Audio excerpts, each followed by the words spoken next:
Well, the girls and I got to Cape Disappointment a little sooner than I thought. The weather's typical rainy, cold, gray.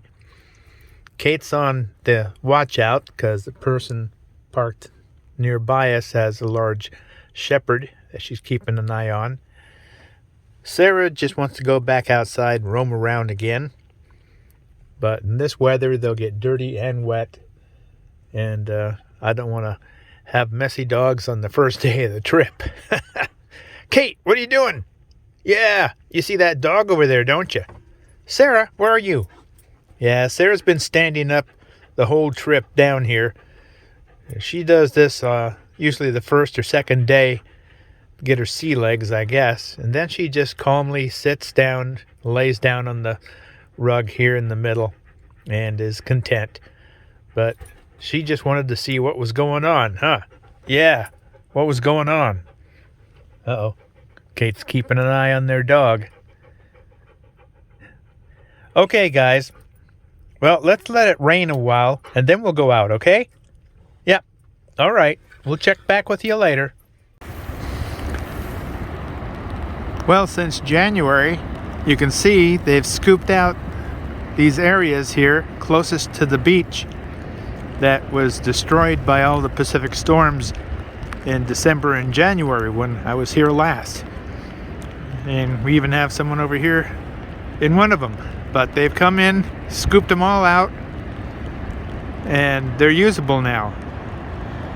And they've made new trails down to the beach also. So we're going to go down and check this out. It's raining, of course. It's been raining all the day long since we left home. A great way to start the journey, typical Washington weather. Well, let's go check out the beach. Well, it's wet and windy, if you can hear the wind. There's the one lighthouse up there, and the facilities on the hill there, the red top. If you watch my earlier January series of camping on the Washington coast, you'll get 2 videos explaining all there is to do here at Cape Disappointment. Right now the wind is biting cold, the tide is low, I think it might be coming in, and it's just a typical dreary gray winter's day here in Washington and on the coast. Well, we have a break in the rain, so we're out here just enjoying the brief respite from the rain. Sarah's all excited. There's chickadees and robins and all kinds of birds around here. She keeps getting her leash stuck under the front tire. I don't have a rock or anything I usually put under there to keep that from happening. Haven't found one that would work. Kate's just sniffing at things. That night a Pacific storm came in, and it was as if the rain was so hard people were throwing pea gravel at the outside of my RV. Still, the next morning looked promising, and we hoped for better things. Going down the coast, I saw more and more signs telling people to stay out, don't stop, don't camp, don't even think of doing that here. But at the lookout, I could still see that the Pacific storm was still lingering down the Washington and northern Oregon coast. I always stop at Blue Heron Cheese Company in Tillamook for wine tasting and to buy some of their great products. They recently graveled over their distant, dampy, grassy parking area, making it much nicer for Harvest Host campers to use. But let's go in and look around and see what the store has to offer. Here we are standing at one end of the building, down here where the dining area is for families that buy products or order from the deli to sit, relax, and eat. We'll do a 360 here. They have a multitude of beverages and drinks to choose from. And we turn around here and look towards the opposite end. You can see all their products they have out. They have all types of dips and cheeses and sauces and syrups, and it's just amazing all the delicious items they have. Before COVID, they had plenty of free samples of cheeses, breads, also all their dips and sauces with pretzels to dip into it, to taste them all. And of course, because of COVID, that is all gone by the wayside, and it may never come back. But it was so great to be able to actually taste all these products they have for sale. Their cheeses, their small deli. I always get a Reuben sandwich here. I love their Reuben sandwiches. Plus they got all kind of knickknacks for the kids, gift ideas, mixes, packages. There's just so much to see here in such a small little area. Here's their wine bar where you can taste a variety of wines. And back there they have an area to sit and relax, enjoy your wine and talk. And this is looking back towards the dining area from the other end. There they have handmade crafts. And out here they have a really nice picnic area with animal cutouts kids can put their heads through. And in front they have a couple EV charging stations also for those with electric cars. Going further down the coast, enjoying the turnouts, I came across someone's POS RV left behind for others to clean up. They didn't even have the courtesy to tow it completely off the roadway. The ranger that showed up said it takes weeks to months to get such junk cleared out because coastal communities don't have the budget to haul these criminals' trash away. And that is why we see more and more of these signs now.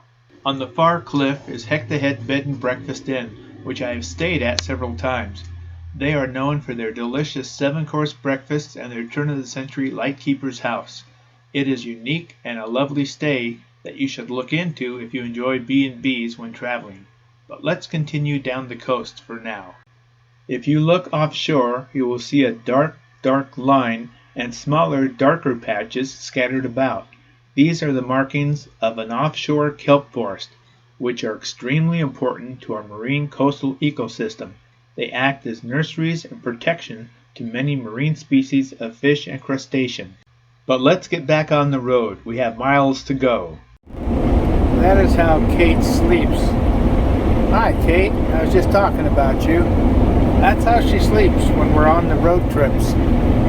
Just gets in a nice, comfortable little position there. Huh, Katie? Yeah. You just snooze away, don't you? Yeah. Sarah's down here. I don't know if you can see her. She likes to stay right between us. There's Kate, zonked out. That's her sleeping position on the road. That's how she spends her travel time. Just sleeping. Alright. Let's get back on the road. Heading to Brookings, almost the California border. Hey Kate, hi there, what do you think of this, huh? Yeah, we're at a pullout here down by the beach, just south of Gold Beach, on our way to Brookings for the night. And it's beautiful down here. I'm in my cab because it is howling out there.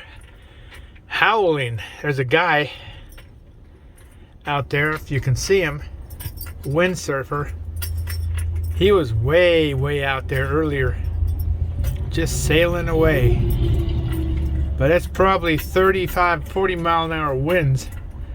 I was out there earlier, darn near got blown off the cliff. Yep. So okay, Kate, I think Sarah wants some water. Okay, Sarah, let me fill it up. We're heading to Brookings is the plan. And then after that, as far into California as we can get, to some wineries, and then on to Highway 99 and southeast. Well, here we are at Harris Beach State Park on the southern Oregon coast, just outside of Brookings, Oregon. And we have ourselves a really nice little tent campsite for 20 bucks a night, which I thought I wouldn't be able to get. There's the girls. They just had dinner. Sarah's looking for birds. She's still so excited she hasn't eaten her dinner first.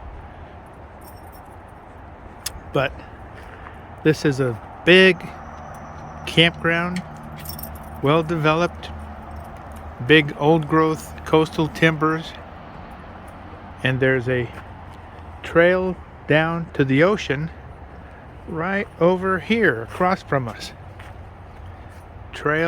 South Beach Trail goes right down the bluff to the ocean, where there's sea stacks all over this area, right along the coast that you can hike down to the beach. This is a huge area. It has a developed playground area for the kids that is really nice, and it's very quiet. It's really got to be one of the best state parks anywhere I've tried out. I might even stay here another night. This is so nice. Okay, Sarah, come here. Sarah's looking for birds. It's pretty quiet. Even birds are gone. Sarah, come. There you are. What are you looking for? Oh, you got your leash caught in the tire again. Okay, that's a continuing problem. I'm going to have to come up with a bar or something to carry with me to put there so she doesn't get that stuck under the wheel. What do you think, Kate? Are you just watching your sister? All right, well, that's it for right now. I have to say the beach down here below Bald Eagle. Yeah, the beach down here below Harris Beach State Park in Brookings, Oregon is well worth exploring. Tide pools, all kinds of things growing on the rocks. There's even an island mound to climb out to and summit on low tide. Very beautiful. Lots to explore here in this primitive looking beach. I'm finding quite a few shells, whole ones too, mostly the black turban snails. But I see all kinds of seaweed growing out here. If Sarah wasn't with me, I'd be clambering all over these rocks looking for all the different sea life that is out there in the water, in the tide pools and such.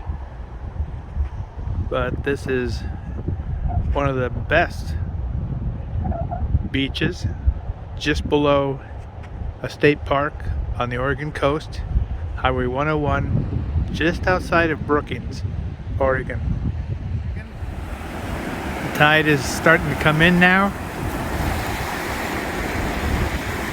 We have an anxious pup that wants to go play in the waves.